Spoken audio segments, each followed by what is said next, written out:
శ్రీ మహాగణాధిపతయే నమః. శ్రీమాత్రే నమః. మాచిరాజు భక్తి ప్రేక్షకులందరికీ నమస్కారం.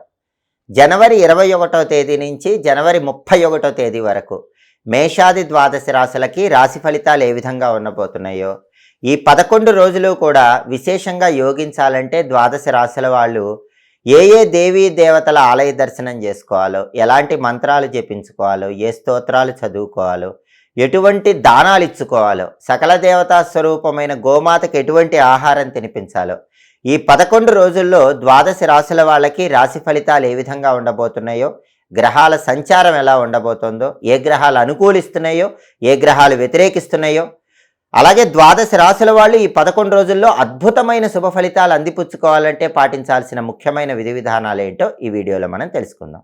తదుపరి మీనరాశి. మీనరాశి వాళ్ళకి జనవరి 21వ తేదీ నుంచి జనవరి 31వ తేదీ వరకు ఈ 11 రోజుల్లో రాశి ఫలితాలు పరిశీలిస్తే, ఈ 11 రోజుల్లో మీనరాశి వాళ్ళకి గ్రహాల సంచారం చాలా అద్భుతంగా ఉంది. సూర్యుడు 11వ స్థానంలో సంచారం చేస్తూ విశేషంగా యోగిస్తున్నాడు. దానివల్ల మీనరాశి వాళ్ళకి వ్యాపారంలో మంచి పురోభివృద్ధి కలుగుతుంది. స్థిరాస్తి వ్యవహారాల్లో లాభం చేకూరుతుంది. అంటే స్థిరాస్తులు కొనుక్కోవాలనుకుంటే తక్కువ రేటు కొనుక్కుంటారు, స్థిరాస్తులు అమ్మాలనుకుంటే మంచి బ్రహ్మాండమైన రేటుకి అమ్మగలుగుతారు. స్థిరాస్తి వ్యవహారాల్లో లాభం ఎక్కువగా ఉంటుంది. ధన ఆదాయం పెరుగుతుంది. రూపాయి వచ్చే చోట 10 రూపాయలు వచ్చే అవకాశం రవి 11వ ఇంట్లో ఉండటం వల్ల మీనరాశి వాళ్ళకి ఎక్కువగా ఉంటుంది. అలాగే సుఖ సంతోషాలు ఉంటాయి. ప్రమోషన్ ప్రయత్నాలు అనుకూలిస్తాయి. ఆఫీసులో బాస్ అనుకూలంగా ఉంటాడు, కొలీగ్స్ అనుకూలంగా ఉంటారు. అందరూ మీ మాటకు ఆఫీసులో విలువ గౌరవం ఇస్తారు. పాలిటిక్స్లో చక్రం తిప్పగలుగుతారు. వ్యవసాయ రంగంలో లాభాలు పొందగలుగుతారు. ఆరోగ్యపరంగా ఉన్న ఇబ్బందులని తొలగింపజేసుకొని బ్రహ్మాండమైన ఆరోగ్యాన్ని పొందుతారు. సమాజంలో మీకంటూ ఒక గుర్తింపు, గౌరవము, పేరు ప్రతిష్టలు బాగా లభిస్తాయి.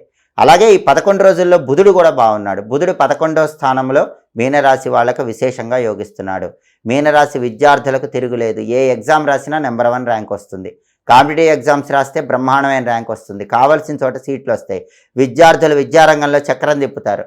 అలాగే నిరుద్యోగులు ఇంటర్వ్యూకి వెళితే బ్రహ్మాండంగా పర్ఫామ్ చేసి మంచి ప్యాకేజ్తో క్వాలిఫికేషన్కి తగిన జాబ్ వచ్చే అవకాశం ఎక్కువగా ఉంది. వ్యాపారంలో రూపాయి లాభం వచ్చే చోట 10 రూపాయల లాభం వస్తుంది. వ్యాపారస్తులు ఆనందంతో వ్యాపారంలో విపరీతమైన లాభాలు పొందగలుగుతారు. వ్యాపారం 3 పువ్వులు 6 కాయలుగా ఉంటుంది. అంటే విద్యారంగం, వ్యాపార రంగం, కొత్త ఉద్యోగం కోసం చేసే ప్రయత్నాలు, ఉద్యోగ రంగంలో బ్రహ్మాండమైనటువంటి అనుకూల ఫలితాలు మీనరాశి వాళ్ళు ఈ 11 రోజుల్లో పొందటానికి బుధుడు లాభస్థానంలో సంచారం చేయటం కారణమవుతుంది. అలాగే కుజుడు కూడా ఈ 11 రోజుల్లో మీనరాశి వాళ్ళకి లాభస్థానంలో 11వ స్థానంలో సంచారం చేస్తున్నాడు. దానివల్ల మీనరాశి వాళ్ళు బ్రహ్మాండమైన ప్రాపర్టీని తక్కువ రేటు కొనుక్కోగలరు, లేదా మీకున్న ప్రాపర్టీని మంచి రేటుకు అమ్మగలరు. భూములు, గృహాలు, స్థలాలు, పొలాలు కొనడానికి, అమ్మటానికి బలం బాగుంది. రియల్ ఎస్టేట్లో బ్రహ్మాండమైన డీల్స్ ఓకే అయితే మంచి జాక్పాట్ రియల్ ఎస్టేట్లో కొట్టగలుగుతారు. సోదరులతో ఉన్న గొడవలు తొలగిపోతాయి. పెద్ద మొత్తంలో బ్యాంకు లోన్లు శాంక్షన్ అవుతాయి. పెద్ద మొత్తంలో ఉన్న అప్పుల నుంచి బయటపడగలుగుతారు. సోదరుల యొక్క సహాయ సహకారాల వల్ల జీవితంలో మరొక మెట్టు ఎదగలుగుతారు. ఫుడ్ బిజినెస్ బాగుంటుంది. హోటల్ కమ్ రెస్టారెంట్, రైసు, ఎండుమిర్చి, కాపర్ మెటీరియల్ ఈ వ్యాపారాలు చేసే వాళ్ళకి విపరీతమైన లాభాలు వస్తాయి. అలాగే గవర్నమెంట్ సెక్టార్లో ఉద్యోగాలు చేసే వాళ్ళకి, police sector, military sector, railway sector వీటిల్లో ఉద్యోగాలు చేసే వాళ్ళకి కూడా బ్రహ్మాండమైన టాప్ పొజిషన్కి వెళ్ళడానికి చేసే ప్రయత్నాలు అనుకూలిస్తాయి. 11వ ఇంట్లో కుజుడు ఉండటం వల్ల ఈ రకమైన ప్రయోజనాలన్నీ కూడా మీనరాశి వాళ్ళు పొందగలుగుతారు. అలాగే ధన కనక వస్తువాహన ప్రాప్తిని పొందుతారు. మంచి పేరు ప్రతిష్టలు లభిస్తాయి.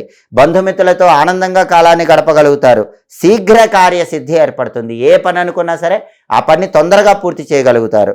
అలాగే నూతన వస్త్రలాభం ఆనందాన్ని కలిగిస్తుంది. ఇవన్నీ కూడా 11వ ఇంట్లో బుధుడి సంచారం వల్ల, 11వ ఇంట్లో కుజుడి సంచారం వల్ల పొందగలుగుతారు. అలాగే మీనరాశి వాళ్ళకి 11 రోజుల్లో 11వ ఇంట్లో శుక్రుడి సంచారం కూడా ఉంది. ఇది కూడా అద్భుతం అని చెప్పాలి. 11వ ఇంట్లో శుక్రుడి సంచారం మనోధైర్యాన్ని పెంచుతుంది. కొండలు పిండి చేసే ఆత్మవిశ్వాసంతో కార్యసిద్ధిని పొందగలుగుతారు. విందు భోజనం చేస్తారు. బ్రహ్మాండమైన రుచికరమైన భోజనాన్ని స్వీకరించే అవకాశం ఉంది. ఇష్ట కార్యసిద్ధి ఏర్పడుతుంది. తేజస్సు పెరుగుతుంది. శాంతి సౌఖ్యము పెరుగుతాయి. టెక్స్టైలు, లేడీస్ ఎంపోరియం, బొటిక్ లాంటి వ్యాపారాల్లో లాభాలు వస్తాయి. భార్యాభర్తల మధ్య గొడవలు తొలగిపోయి అన్యోన్యత పెరుగుతుంది. కళారంగం బాగుంటుంది. సినిమా, టీవీ రంగాల్లో, సంగీత, నాట్య రంగాల్లో అద్భుతమైన శుభ ఫలితాలను అందిపుచ్చుకుంటారు. కొత్త అవకాశాలు అందిపుచ్చుకుంటారు. శుక్రుడు కూడా విశేషంగా లాభస్థానంలో యోగిస్తున్నాడు. అంటే రాశి ఫలితాలు చూసుకునేటప్పుడు ఈ 11 రోజుల ఫలితాల్లో ప్రధానంగా తీసుకునే రవి, బుధుడు, కుజుడు, శుక్రుడు ఈ 4 గ్రహాలు కూడా ఏకాదశంలో 11వ స్థానంలో సంచారం చేస్తున్నాయి. కాబట్టి మీనరాశి వాళ్ళకు మట్టి పట్టుకుంటే బంగారం అవుతుంది. వాళ్ళు చెప్పిందే వేదం, చేసిందే శాసనం. బ్రహ్మాండంగా చక్రం తిప్పుతారని చెప్పడంలో ఏమాత్రం సందేహం లేదు. ఒక్కొక్కసారి మాత్రం ఏలినాటి శని దోషం వల్ల కొద్దిగా పళ్ళు ఆలస్యం అవుతూ ఉంటాయి. ఆ దోషం పోవాలంటే ఒకసారి నువ్వులు దానం ఇచ్చుకోండి. కేజింబావు నల్ల నువ్వులు నల్లటి వస్త్రంలో మూటగట్టి బ్రాహ్మణుడు ఎవరికైనా ఈ 11 రోజుల్లో ఒకసారి శనివారం పూట దానం ఇచ్చుకోండి. లేదా ఏ రోజైనా శనిహోరలో దానం ఇచ్చుకోండి. అలాగే రోజు ఆంజనేయ స్వామికి సంబంధించిన శ్రీ రామదూతాయ హనుమతే నమః అనే మంత్రాన్ని 21 సార్లు చదువుకోండి. హనుమ ద్వాదశనామ స్తోత్రాన్ని వినండి. వీలైనప్పుడు ఆంజనేయ స్వామి ఆలయంలో ప్రదక్షిణలు చేసుకోండి. ఈ పరిహారం చిన్నవి చేసుకుంటే చాలు. మీనరాశి వాళ్ళు ఈ 11 రోజుల్లో బ్రహ్మాండమైనటువంటి అనుకూల ఫలితాలు పొందుతారని చెప్పడంలో ఏమాత్రం సందేహం లేదు. ఏ రాశి వాళ్ళైనా, ఏ నక్షత్రం వాళ్ళైనా జీవితంలో అదృష్టము, ఐశ్వర్యము తొందరగా కలిసి రావాలంటే కొన్ని ప్రత్యేకమైన విధి విధానాలు పాటించాలి. ఉదయం నిద్ర లేవగానే కప్పుకొన్న దుప్పటిని అందరూ మడత పెట్టాలి. అప్పుడు అదృష్టం తొందరగా కలిసి వస్తుంది.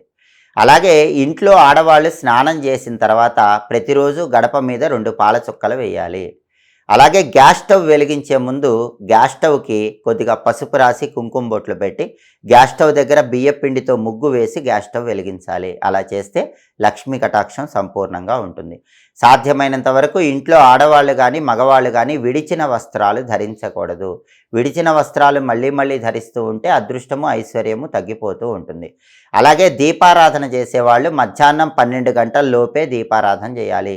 చాలా గృహాల్లో 12 గంటలకు కూడా దీపారాధన చేస్తూ ఉంటారు. అలా ఎప్పుడు చేయకూడదు. సాధ్యమైనంత వరకు ఉదయం 7 గంటల్లోపు స్నానం చేయటం, ఉదయం 7 గంటల్లోపు దీపం పెట్టుకోవటం అనుకూల ఫలితాలను ఇస్తుంది. దీపం పెట్టుకునేటప్పుడు ప్రతిరోజు మాత్రం ఆవు నెయ్యితో కానీ నువ్వుల నూనెతో కానీ దీపం పెట్టేటప్పుడు 3 ఒత్తులు వేసి దీపం పెట్టండి. ఆ 3 ఒత్తులు కూడా తూర్పు దిక్కు వైపు వెలుగుతూ ఉండేలాగా చూసుకోండి. అది ఇంటికి శుభాన్ని కలిగింపజేస్తుంది. అలాగే ఎవరైనా సరే ప్రతిరోజు కూడా విగ్రహాలు పూజ గదిలో ఉన్నవాళ్ళు ఒక గ్లాసులో నీళ్లు పోసి ఆ గ్లాసు నీళ్లను విగ్రహాల దగ్గర ఉంచండి. అది మీ ఇంట్లో పూజ గదిలో ఉన్నటువంటి విగ్రహాలకు సమర్పించేటటువంటి జలముగా ధర్మశాస్త్ర గ్రంథాల్లో చెప్పారు. అలాగే సాయంకాలం పూట సంధ్యాదీపం ప్రతి ఇంట్లో వెలిగించాలి. చాలా గృహాలలో ఉదయం పూట పూజ చేస్తారు కానీ సాయంకాలం పూట సంధ్యాదీపం పెట్టరు. సంధ్యాదీపం పెట్టకపోతే ఆ ఇంట్లో గొడవలు ఎక్కువ అవుతాయి. ఆ ఇంట్లో డబ్బు నిలబడదు. కాబట్టి ఆడవాళ్ళైనా మగవాళ్ళైనా ఎవరైనా సంధ్యాదీపం పెట్టచ్చు. కానీ ఆడవాళ్ళు సంధ్యాదీపం పెడితే చాలా మంచిది. ఉదయం పూట పూజ చేసేటప్పుడు యజమాని పూజ చేస్తే చాలా మంచిది. సాయంకాలం పూట దీపం పెట్టేటప్పుడు యజమానురాలు స్త్రీ సంధ్యాదీపం పెడితే అనుకూల ఫలితాలు వస్తాయి. సంధ్యాదీపం పెట్టిన తర్వాత సంధ్యాకాలంలో ఇంట్లో ఏదైనా స్తోత్రాల చాంటింగ్ పెడితే కూడా ఉత్తమ ప్రయోజనాలు సిద్ధింపజేసుకోవచ్చు. అలాగే ఇంట్లో పళ్ళు కుళ్ళిపోకుండా చూసుకోవాలి. చాలా గృహాలలో పళ్ళు కుళ్ళిపోతూ ఉంటాయి. అలా పళ్ళు కుళ్ళిపోతే లక్ష్మీ కటాక్షం తగ్గిపోతుంది. అలాగే ఇంట్లో ఆహారాన్ని ఎవరు వ్యర్థం చేయకూడదు. ఆహారం వ్యర్థం చేస్తే లక్ష్మీ కటాక్షం తగ్గిపోతుంది. కలహాలు ఇంట్లో ఉండకూడదు. గొడవలు పడుతున్న ఇంట్లో లక్ష్మీదేవి నిలబడదు. కాబట్టి సాధ్యమైనంత వరకు గొడవలు పడకుండా ఉండాలి. సంధ్యాకాలంలో ఆడవాళ్ళు పూజ గదిలో తులసి కోట దగ్గర దీపం పెట్టుకున్న ఇంట్లో ఎప్పుడూ ఆనందము, ఐశ్వర్యము తాండవిస్తూ ఉంటుంది. అలాగే రాత్రిపూట నిద్రపోయే ముందు కూడా ఇంటి యజమానురాలు తప్పనిసరిగా పూజ గదిలో అగరబత్తులు వెలిగించటం, పూజ గదిలో ఒక చిన్న లైట్ వెలుగుతూ ఉండేలాగా చూస్తే ఉత్తమ ప్రయోజనాలు చేకూడతాయి. అలాగే ఇంట్లో ఎవరైనా సరే భోజనం చేసేటప్పుడు భోజనం మధ్యలో లేచి వెళ్ళకూడదు. భోజనం మీద విసుక్కోకూడదు. భోజనం మీద అలగకూడదు. అలా చేస్తే కూడా లక్ష్మీదేవి అనుగ్రహం తగ్గిపోతుంది. అలాగే ఆడవాళ్ళు ఇంట్లో జుట్టు విరబోసుకొని తిరగకూడదు. ఎప్పుడు జడ వేసుకొని ఉండాలి. అప్పుడే లక్ష్మీదేవి అనుగ్రహం కలుగుతుంది. ఆడవాళ్ళు తప్పనిసరిగా బంగారు గాజులు ధరించినప్పటికీ మట్టి గాజులు ధరించాలి. మట్టి గాజులు ధరిస్తేనే లక్ష్మీ కటాక్షం అనేది సంపూర్ణంగా కలుగుతుంది. అలాగే వీలైనప్పుడల్లా ఆడవాళ్ళు ముత్తైదువులకు తాంబూల దానం ఇచ్చుకోవటం ద్వారా కూడా ఇంట్లో సుఖ సంతోషాలు, భోగభాగ్యాలను సిద్ధింపజేసుకోవచ్చు. అలాగే ప్రతి ఇంట్లో ఆనందము, ఐశ్వర్యము తాండవించాలంటే, దినదిన ప్రవర్ధమానం అవ్వాలంటే ఇంటి యజమాని బయటికి వెళ్ళేటప్పుడు ఓం వర్ధనాయ నమః అనే శివమంత్రాన్ని 11 సార్లు చదువుకొని గడప దాటి బయటికి వెళ్ళాలి. ఓం వర్ధనాయ నమః. ఈ ఓం వర్ధనాయ నమః అనేటటువంటి శివమంత్రం అన్ని రకాలుగా యజమానికి చేస్తున్న పనుల్లో అదృష్టాన్ని కలిగిస్తుంది. ఇంట్లో ఆడవాళ్ళు అయితే పూజ చేసుకునేటప్పుడు కానీ దీపం పెట్టుకునేటప్పుడు కానీ ఓం శ్రీం శ్రీ అయి నమః అనే లక్ష్మీ మంత్రాన్ని చదువుకుంటే ఆడవాళ్ళకు అదృష్టం తొందరగా కలిసి వస్తుంది. ఇలా ప్రత్యేకమైన విధి విధానాలు పాటించుకుంటే ఇంట్లో ఎప్పుడూ ఆనందము, ఐశ్వర్యము తాండవిస్తూ ఉంటాయి. ఎప్పటికప్పుడు జ్యోతిష శాస్త్రపరంగా గ్రహాల సంచారంలో వచ్చే మార్పును బట్టి దినఫలాలు, మాస ఫలాలు, సంవత్సర ఫలితాలు వీటన్నిటి గురించి తెలుసుకోవాలంటే మాచిరాజు భక్తి ఛానల్ తప్పకుండా చూడండి. అలాగే గ్రహాల సంచారంలో మార్పు జరిగినప్పుడు ఆ గ్రహాల అనుకూలత కోసం ఎలాంటి పరిహారాలు పాటించాలో తెలుసుకోవాలన్నా కూడా మాచిరాజు భక్తి ఛానల్ తప్పకుండా చూడండి. మా వీడియోస్ మీకు నచ్చినట్లయితే మా ఛానల్ లైక్ చేయండి, కామెంట్ చేయండి. మా ఛానల్ వీడియోస్ 10 మంది మిత్రులకు షేర్ చేయండి. మా ఛానల్ సబ్స్క్రైబ్ చేసుకోండి. పక్కనున్న బెల్ సింబల్ నొక్కటం మాత్రం మర్చిపోకండి. సర్వే జనాః సుఖినో భవంతు. స్వస్తి.